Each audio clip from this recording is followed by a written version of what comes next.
Hello everybody, welcome back to the Ultra Advanced on eBay channel, where you're going to learn so much here, you're going to make more money than Leo DiCaprio earns at an all-woman's fundraiser. Hang on, we're going to address a topic that's asked quite frequently, and it always surprises me. It comes out of the blue for me. It shouldn't surprise me. This is a good question, and that is, should I do an auction or should I set up a fixed price listing? Now, most listings on eBay today are fixed price. You want to buy something, you find someone who's selling it for a certain amount of money. If you like the item, you like the price, you click and you buy, and it's on its way to you. But eBay is still also an auction platform. So an eBay auction is a type of listing where sellers set a starting price and potential buyers place bids on that item for about 7 days. An auction can run for as little as 3 days still, I believe, or as long as 10 days. 7 days is the average, and it will always end exactly 7 days to the second that you place the listing. So if it is Thursday night at 7 p.m. your time, then a week from Thursday night at 7 p.m. your time, that listing will stop, and whoever the high bidder is, they win the item. They have to pay you, and then you will ship it to them. If there are no bidders, if no one wants your item, maybe your starting price was too high, or maybe no one wants it, or maybe your listing's bad because you haven't been watching the Ultra Advanced on eBay channel very long. You will improve. But if, whatever the reason, if you get no bids, then you've got to decide what you want to do. Do you want to lower the starting price if you can? Do you want to just forget about it and delete it and give it to Goodwill? What do you want to do with your item? You might want to just run another listing. Also, now as opposed to an auction, most eBay listings are fixed price or buy it now listings. And everyone here should be familiar with those. You set a price and you wait. There are advantages and disadvantages to both. This is why people want to know, what should I do? Which one should I do? Oh boy.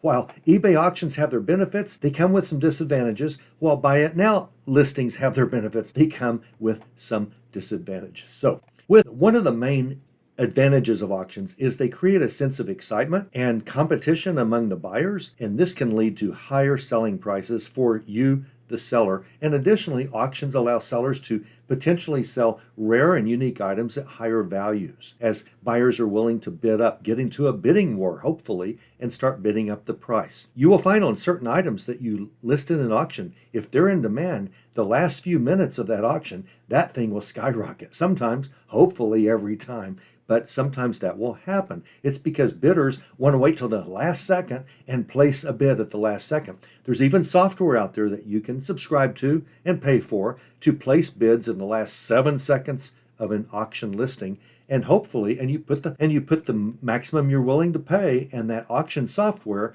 will submit your bid right at the end, and it will only be high enough to win over the current bid.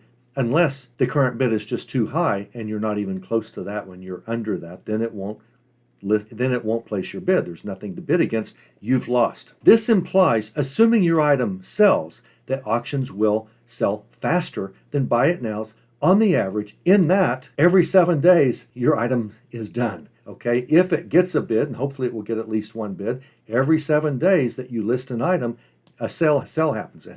If you list 45 items today on an auction, and they're all in demand, and you don't start too high of a bid, then in 7 days, you're going to have 45 items to ship whenever they get all paid for. Auctions do often turn items faster. That's not the real reason why you want to consider auctions, though. I'm about to tell you that. Fixed price listings might go slower. What you do is you determine the price you think it's going to sell at. How do you do that? You look at comps, and we've talked about comps, comparables before here in this channel and in the Facebook group, and I've got a link to how to do great comps at the end of this video. Stay tuned. You know, it's really rude people that walk out in the middle of a movie, so I'm sure most of you, all of you, are going to stay tuned to find out how to find the ultra advanced way of doing comps, of pricing your items. And it's an art and a science. I'll be doing more ultra advanced videos on how to price your items very soon. This is a critical topic for eBayers. Often, you can get more money for a fixed price listing, but you have to wait longer for the right buyer to come along. Now, there are always exceptions, always. If you're selling silver coins, pure silver coins, for 25% under spot price of silver, you're going to sell them all immediately, or if they're in a list, if they're fixed price. So for fixed price, you can control the speed just like you can with an auction. You can start the bidding process real low, or you can start a fixed price listing where it's not as high as you're willing to wait for a while to get the right price by the right buyer. Back in the old days of eBay, everything was an auction. Everything. All eBay listings were auctions, and those were the Wild West days for sure.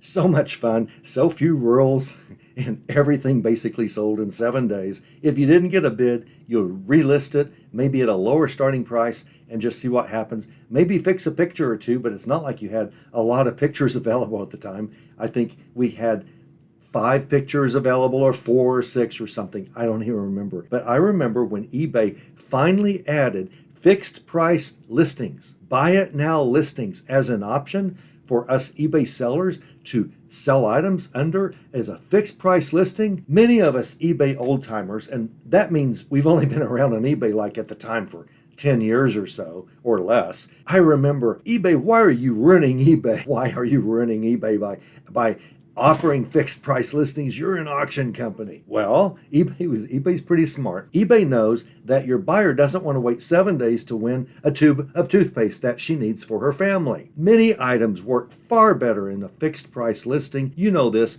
I know this now, and I really fought against it. I didn't want fixed. It took me a long time to do fixed price listing.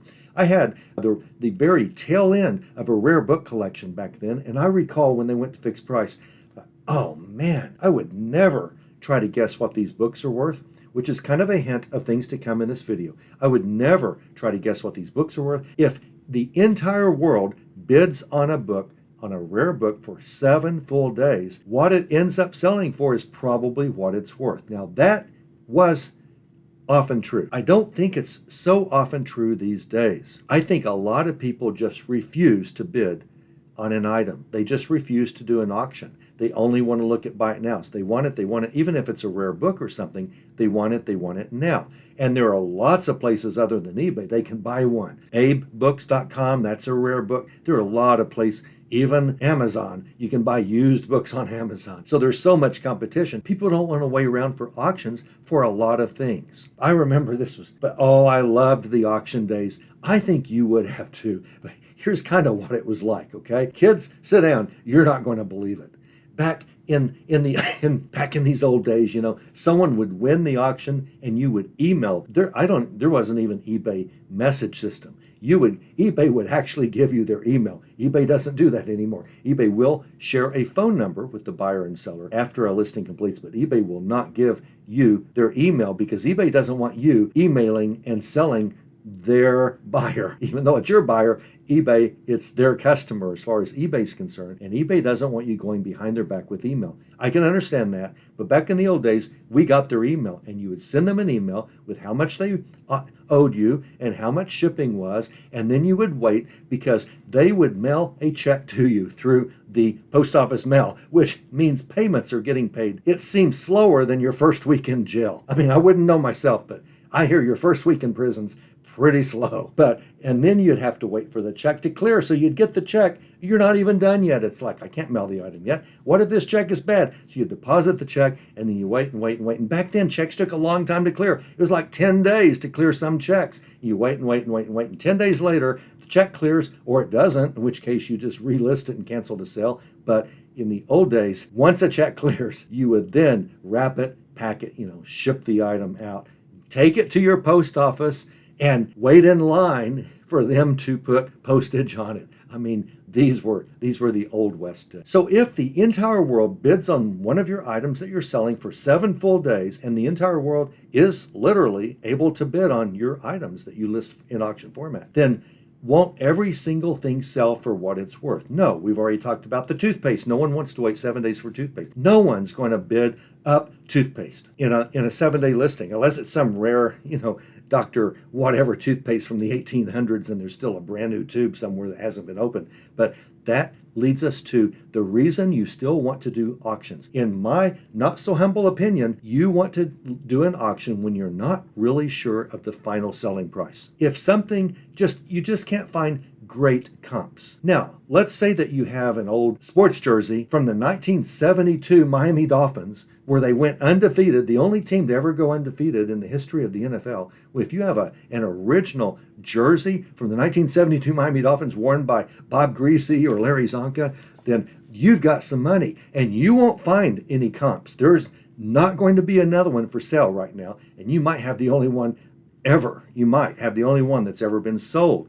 And so how do you price that sort of thing? Well, you find similar items. You might look for someone else on that team. You might look for someone on the opposing team. Minnesota Vikings, no, that was the Washington Redskins, I think, is who lost to the 72 Dolphins. And so you might want to look for a Redskins jersey from that Super Bowl, maybe, or look for some jersey from around that time period in a Super Bowl, and then you go, okay, well, is mine older, or did the Dolphins win the Super Bowl later or earlier than this comp that I'm finding on a sold item recently? Is my jersey in better or worse shape, and so forth. So you can get to a fixed price listing even if you can't find an item, but it's kind of hard.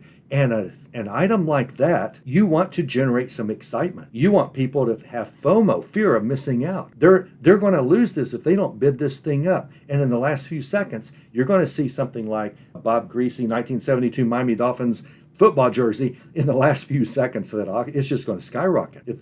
So will a limited edition signed, numbered, limited edition of a Stephen King book from the 1980s. That's going to skyrocket in the last few seconds. I've sold one of those actually for you, $11,000, and it was an auction. It wasn't a buy it now.